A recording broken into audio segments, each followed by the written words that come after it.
What if a World Cup was held while a government was murdering its own people, just a kilometer from the stadium? This isn't a hypothetical. This is Argentina, 1978. Military dictator Jorge Rafael Videla had seized power 2 years earlier. 30,000 people had been made to disappear. Students, teachers, journalists, teenagers, pregnant women. Videla declared, "The World Cup will be our festival of liberation." FIFA agreed. The matches would be played. And just 1,100 meters from the River Plate Stadium, the main venue, stood a white building called ESMA. On paper, the Navy Mechanics School. In reality, Argentina's largest secret prison. 5,000 people entered.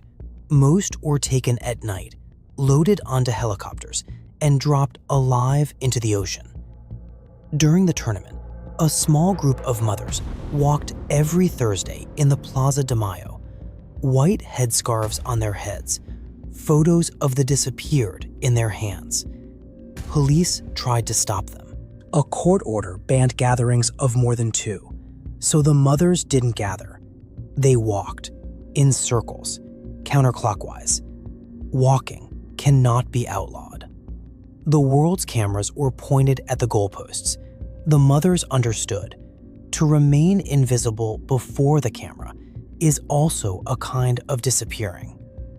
Argentina won. White confetti rained from the sky. Videla smiled in his box.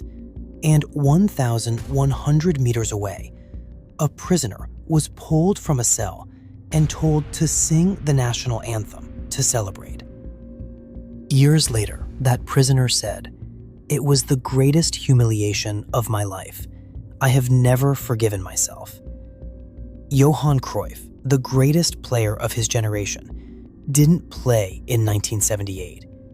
For years, people said it was a political protest against Videla. The truth was darker.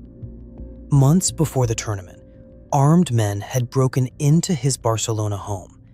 They pinned him to the floor, held a gun to his wife's head, bound his children. He was released, but he could never leave his family again.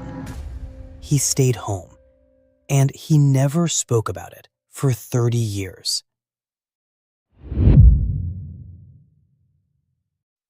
Spain, 1982.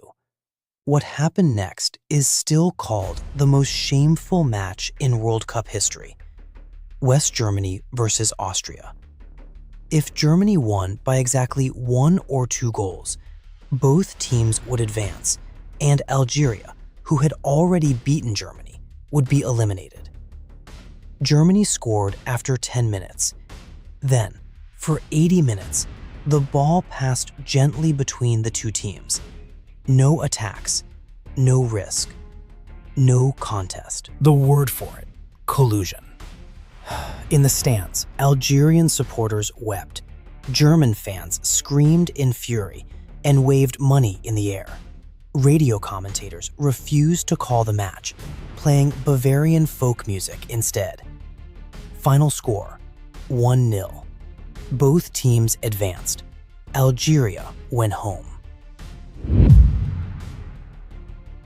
Now, 1986. 4 years earlier, Argentina and England had gone to war over a group of islands in the South Atlantic. 649 Argentine soldiers died. Most were teenagers. Quarterfinal, Argentina versus England. Maradona said, as he walked onto the pitch, he was thinking of those boys. 51st minute. A ball floats in front of England's goal. Maradona leaps, and before anyone can understand what has happened, the ball is in the net. His hand had pushed it. The referee saw nothing. Asked about it later, a little with Maradona's head, a little with the hand of God. 4 minutes later, he did something else entirely. He received the ball in his own half and ran, past one man, past another, past another, past the goalkeeper, past a defender sprinting back. 10 seconds, 60 meters, 5 players beaten. The Argentine commentator was weeping into his microphone. He called Maradona a barilete cósmico, a cosmic kite, and screamed, "From which planet did you come?" Galliano wrote of that goal, "Every dribble was a revenge. Every touch was a message from the poor to the powerful." America, 1994. Pelé predicted Colombia could reach the final. They never made it past the group stage. Before the tournament, Colombia's coach received a written threat. "If Gomez plays, your son dies." He left Gomez out. Colombia had already lost before the first whistle. Against the USA, defender Andrés Escobar deflected a cross into his own net. Colombia went home. His family begged him, "Go to Europe. Stay away." Andrés said, "I haven't done anything wrong. I'm not going anywhere." 10 days later, a car park in Medellin. 6 bullets. With each shot, the gunman shouted, "Goal, goal, goal, goal, goal, goal." A stadium in Medellin now bears his name. Football has extra time. Life does not. South Korea and Japan hosted together, 2 countries with decades of colonial wounds between them. And in the opening match, Senegal played France, a country that had colonized them for nearly 300 years. Senegal's captain told his players, "Today, we play for our ancestors." Papa Bouba Diop scored. In Dakar, at 3 in the morning, millions poured into the streets.